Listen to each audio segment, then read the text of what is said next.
de la vida privada de Alberto Fernández y Fabiola Yáñez. Vamos a compartirlo, enseguida se lo vamos a preguntar a Irina Hauser.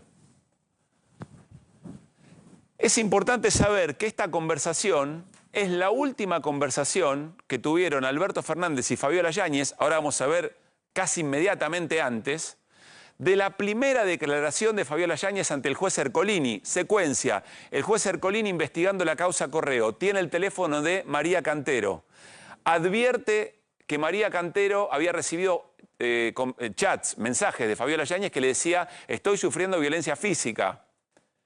El juez Ercolini dice: acá hay algo para preguntarle. Vamos a preguntarle a la víctima, Fabiola Yáñez, le vamos a contar que sabemos de esto y a ver qué quiere hacer con este tema, si quiere iniciar o no una demanda concreta, es decir, hacer una denuncia. Bueno, evidentemente, tanto el presidente en ese momento, no, ya era expresidente, el expresidente Alberto Fernández como Fabiola Yáñez sabían que esto iba a ocurrir. Y entonces se da esta conversación. Quien escribe 3:25 de la tarde de esa jornada, de la jornada de la primera declaración, insisto, es importante, de Fabiola Yáñez ante el juez Ercolini, escribe Alberto Fernández y dice: necesito que atiendas a Fioribello. ¿Quién es Fioribello? Fioribello era quien en ese momento era abogado tanto de Alberto Fernández como de Fabiola Yáñez. Es muy grave el tema. ¿Cuál era el tema? Que habían salido a la luz, por lo menos a la luz judicial, esas conversaciones con María Cantero respecto de la violencia de género. Bueno, hay una llamada de 10 minutos y luego dice el expresidente: lamento mucho todo, me doy cuenta que estás muy lastimada, nunca quise que todo fuera como fue, siempre te amé y nos tocó un tiempo tortuoso que seguramente no me dejó darte la atención que merecías. Hoy estoy muy triste por todo, mis ganas de vivir no existen. Fuerte definición. Soñaba otra cosa a tu lado, te pido perdón por el daño que sin querer te he causado. Beso grande. Contesta Fabiola Yáñez, 7 minutos después. Ya hablé con Juan Pablo Fioribello, el abogado. Quédate tranquilo, voy a hacer lo que me dijiste que había que hacer. Evidentemente, la conversación respecto de un acuerdo sobre qué hacer con eso que podía salir a la luz y que el juez Ercolini ya tenía en sus manos. Le contesta Alberto Fernández: lamento todo, créeme. Hay una llamada que no responde el expresidente, necesito hablar con vos, le dice Fabiola Yáñez, es urgente. Otra llamada sin respuesta. 1 hora y 15 minutos después, no, un poco más. 1 hora y media casi después, le dice Alberto Fernández: créeme que lamento enormemente todo. En 15 minutos es la audiencia, por Zoom, esta a la que nos estamos refiriendo, el primer encuentro entre Ercolini y Fabiola Yáñez, donde le iban a preguntar: ¿qué hacemos con esto que encontramos en el teléfono de María Cantero? No hubiera nunca haber tenido que pasar por esto. Me viene internet por momentos, evidentemente le explica por qué no atendió, por qué contestó más tarde. Mi consejo es que hables lo menos posible. Esa es la mejor garantía de que no se vuelva noticia. Día siguiente, sábado. Mañana cuando puedas tratemos de hablar, le dice Alberto Fernández. Todo esto está muy mal y nosotros tenemos una responsabilidad que se llama Francisco. Siempre te dije que siempre te voy a amar y siempre te voy a cuidar. No tenés que tener dudas de eso. Igual pensé mucho en la cantidad de cosas que me dijiste hoy, evidentemente una conversación. Más allá de estar de acuerdo o no con vos, creo que te podría decir lo que realmente siento que nos pasó. No para pelear, solo para poder seguir, te mando un beso. ¿Cómo estás? Francisco está, bueno, una pregunta respecto del hijo posterior. Acá hay una pregunta, me voy a la mesa porque quiero hacer una pregunta concreta a Irina Hauser.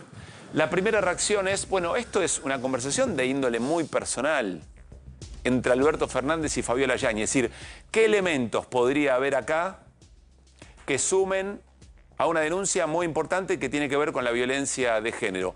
Pero hay quien dice que esto puede ser utilizado también como parte del acoso psicológico, de la violencia psicológica, de algún tipo de hostigamiento, y ahí entonces esto podría, eventualmente, hay que ver cómo lo califican quienes saben del tema, podrían caracterizar esto como una información importante. Ahora, ¿esto es del ámbito privado o es del ámbito público? La pregunta que nos hacemos permanentemente de que esta causa comenzó. Muy buenas noches para todos. Irina, buenas noches. ¿Qué tal? ¿Y qué contestarías a esto, más lo que quieras agregar de lo que pasó hoy? Haciendo la salvedad que no soy abogada y que leo esto No, pero ¿sabés qué es lo que se está discutiendo?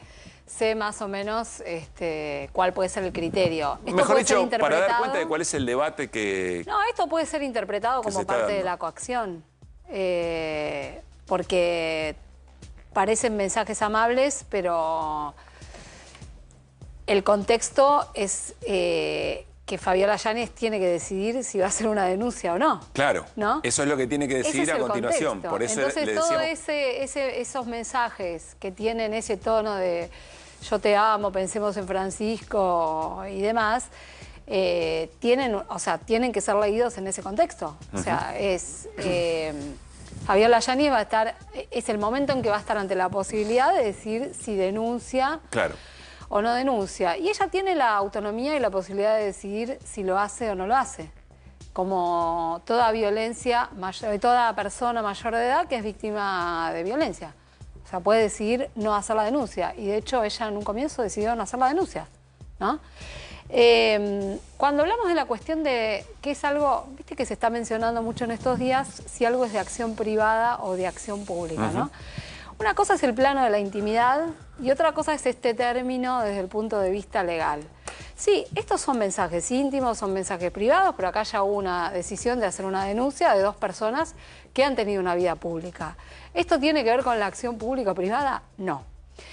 ¿Cómo se define eso? ¿Qué sería un delito de acción pública? Que sería además lo que obligaría a quienes tuvieron roles de funcionarios y que se hubieran enterado de la existencia de un delito a denunciar. Si alguien tuvo conocimiento de que Fabiola estaba golpeada y corría riesgo de vida,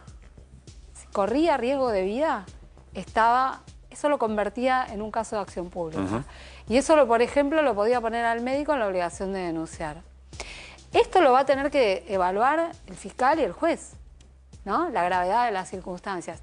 Digo porque, seguramente en consulta con especialistas. Seguramente, y demás, ¿no? seguramente. Porque además, bueno, acá evaluar el riesgo de vida, hay 9 hechos de violencia imputados. Sí. No es menor.